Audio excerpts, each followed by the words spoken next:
Vamos a dejar por un momento este tema, Darío, que tanto nos gusta, y vamos a saludarlo a Agustín Ibáñez, que lo tenemos ya en línea. Hola Agustín, buenas tardes. Hola, buenas tardes. ¿Cómo están? Un gusto conversar con ustedes. Muy bien, acá estamos con Mariana, Darío, Fernando.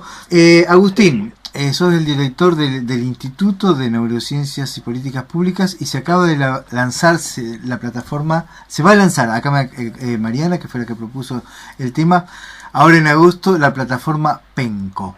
¿Qué es PENCO, Agustín?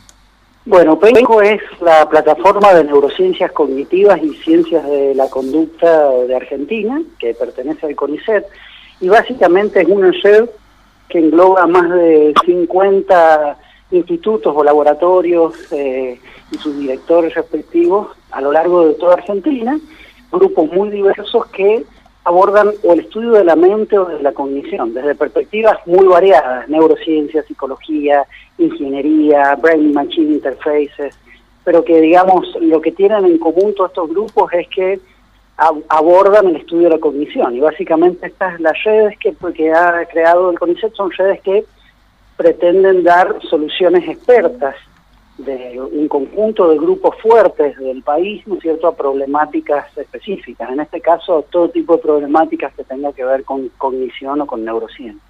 Uh-huh. Si tuviéramos que cruzar, digamos, la neurocognición y la neurociencia con, por ejemplo, educación, ¿cuáles serían los aportes que desde esas disciplinas se podrían hacer a la educación? Bueno, justamente la educación es una de las áreas más fascinantes. Si vos te pones a pensar, la educación tiene que ver con el aprendizaje principalmente, ¿no? Y las neurociencias, uno de los temas que más estudian es el aprendizaje y todo lo que está alrededor del aprendizaje, la motivación, la memoria, el aprender a hacer versus el conocimiento enciclopédico, ¿no? Entonces las neurociencias tienen mucho para aportar, desde reconsiderar algunos de los currículums típicos a la luz de lo que sabemos, por ejemplo, hoy cómo aprendemos, en qué etapas aprendemos, cómo debiésemos enseñar o aprender las matemáticas, que padecemos en Argentina, ¿no es cierto?, y en Latinoamérica y en gran parte del mundo una especie de analfabetismo matemático. ¿Cómo impacta la tecnología hoy en día? ¿No? Algo que las neurociencias han puesto mucho énfasis a lo largo de cientos de experimentos es en mostrar que básicamente nuestra mente se extiende a través de la tecnología, ¿no? Por ejemplo, nuestro celular es una especie de extended mind, de mente extendida, donde tenemos memoria, donde tenemos funciones ejecutivas, donde tenemos organización de nuestra conducta a través de los calendarios, etcétera. Pero a su vez, ¿no?, también las neurociencias pueden aportar a los riesgos de la tecnología, a los problemas con el multitasking, etcétera. Es decir, tradicionalmente la educación no ha asimilado sistemáticamente el conocimiento, los procesos mentales de parte de las ciencias que lo estudian, ¿no? Creo que hoy es una oportunidad única. No se trata de que las neurociencias vayan a cambiar o tomar decisiones por las de la educación, porque sería un error grande pensarlo así. Las neurociencias no son una didáctica, pero han hecho grandes avances, y hoy en día la co-construcción del conocimiento, es decir, que los pedagogos se acercan a las neurociencias y que las neurociencias empiecen a estudiar el fenómeno del aprendizaje en las escuelas, digamos, brindan posibilidades y marcos teóricos y de aplicaciones muy, muy novedosas. ¿Cómo es la convivencia en ese sentido, por todo lo que venís planteando, la convivencia entre la neurociencia, o por lo menos que uno conoce vulgarmente por los medios de comunicación, que está más ligada a los estudios sobre casos, de mucha cantidad de casos, y que tienen que ver por ahí más con la biología, si queremos plantearlo así? ¿Cómo es el cruce con la psicología, por ejemplo, que es una disciplina más bien interpretativa? Sí, bueno, es muy buen punto el que señalar. Lo primero que hay que decir es que hay muchas neurociencias, ¿no? Y básicamente, en los últimos 10 años aproximadamente, ha surgido lo que se conoce en inglés como Social Cognitive and Affective Neuroscience, ¿no? Como neurociencia cognitiva, afectiva y social, que se distingue bastante de la neurociencia de la década del 90, que es una neurociencia reduccionista que pretendía explicar la mente a partir de procesos biológicos puramente, ¿no es cierto?, que trataba de entender todo desde la cabeza. Esta neurociencia cognitiva, afectiva y social es mucho más pluralista, tiene una especie de pluralismo explicativo. Entendemos cómo hay fenómenos que puedan tener causas mayores a nivel fisiológico, otros que pueden ser más psicológicos, otros que son culturales, y que de hecho la mente es un fenómeno tremendamente emergente de estas dimensiones, que no pertenece exclusivamente ni a lo biológico, ni a lo psicológico, ni a lo cultural. Por ende, tenemos que llegar a aprender.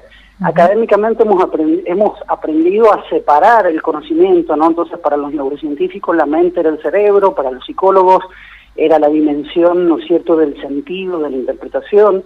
Para los sociólogos, los culturalistas, ¿no es cierto?, la mente es una especie de representación social. En realidad la mente es todo ello, y en realidad es un fenómeno integrado que las disciplinas separan, ¿no? Entonces tenemos que ya aprender a pensar la mente, porque si no, cualquier mirada aislada que solo considere un nivel de descripción va a ser parcial y va a estar descuidando un montón de evidencia de otros niveles. Pero el problema, el desafío es que, bueno, tenemos que aprender a co-construir, ¿no? Y Agustín, ¿y cómo convive eso con la hiperespecialización hacia la que camina la ciencia como genérico, digamos?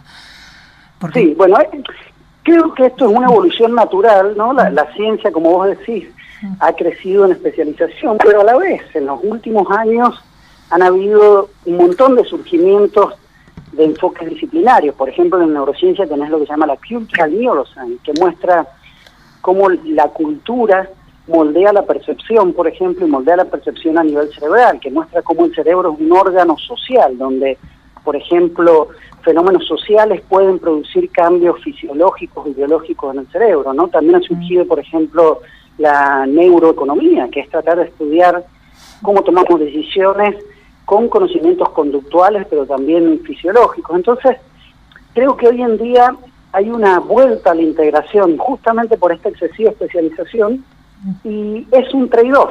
Sin especialización no se puede avanzar una disciplina. Pero hoy tenemos más que nunca la obligación de mirar lo que está haciendo el vecino de al lado, ¿no? Y tratar de al menos comunicarnos. Te doy un ejemplo muy simple, muy concreto: la depresión. La depresión la puedes ver a nivel fisiológico, la puedes ver a nivel psicológico, o lo puedes ver a nivel social. Y lo cierto es que estos factores, por ejemplo, en la depresión posparto, hay procesos biológicos neuroendocrinos que juegan un rol causal importante. Pero cuando se te muere una persona, tenés procesos de cambio fisiológico también, pero que son causados por nivel más psicológico. Incluso, por ejemplo, la percepción de soledad, el sentirse solo, aunque estés rodeado de gente, puede aumentar el riesgo de desarrollar enfermedades cancerígenas, cardiovasculares, y te duplica las chances de tener demencia, ¿no? Esto muestra en el fondo cómo estamos obligados de alguna forma a empezar a estudiar las conexiones entre los niveles de descripción. Por supuesto es mucho más difícil, pero a la vez, en la medida que se pueden hacer pequeñas conexiones, se pueden hacer avances importantes. Te doy un ejemplo muy concreto en la educación, ¿no? Durante más de 30 años la neurociencia sistemáticamente mostró que para aprender hace falta el sueño. O sea, vos no consolidás lo que aprendés si no dormís bien.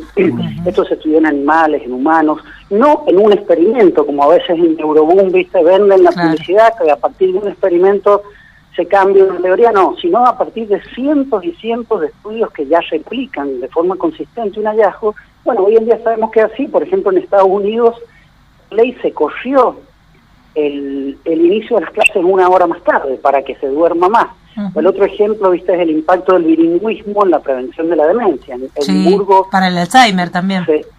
Para el Alzheimer y la demencia en general, claro. En Edimburgo se ha creado una ley que va a entrar en vigencia dentro de poco, donde las escuelas van a tener que ser bilingües, ¿no? Entonces, todas obligatoriamente, Agustín. Sí, exacto. No. Ahora, esto también hay que tomarlo con pinzas. El bilingüismo previene la demencia y el Alzheimer en ciertas condiciones, no siempre, ¿no? Por ejemplo, el bilingüismo a veces está asociado a inmigración.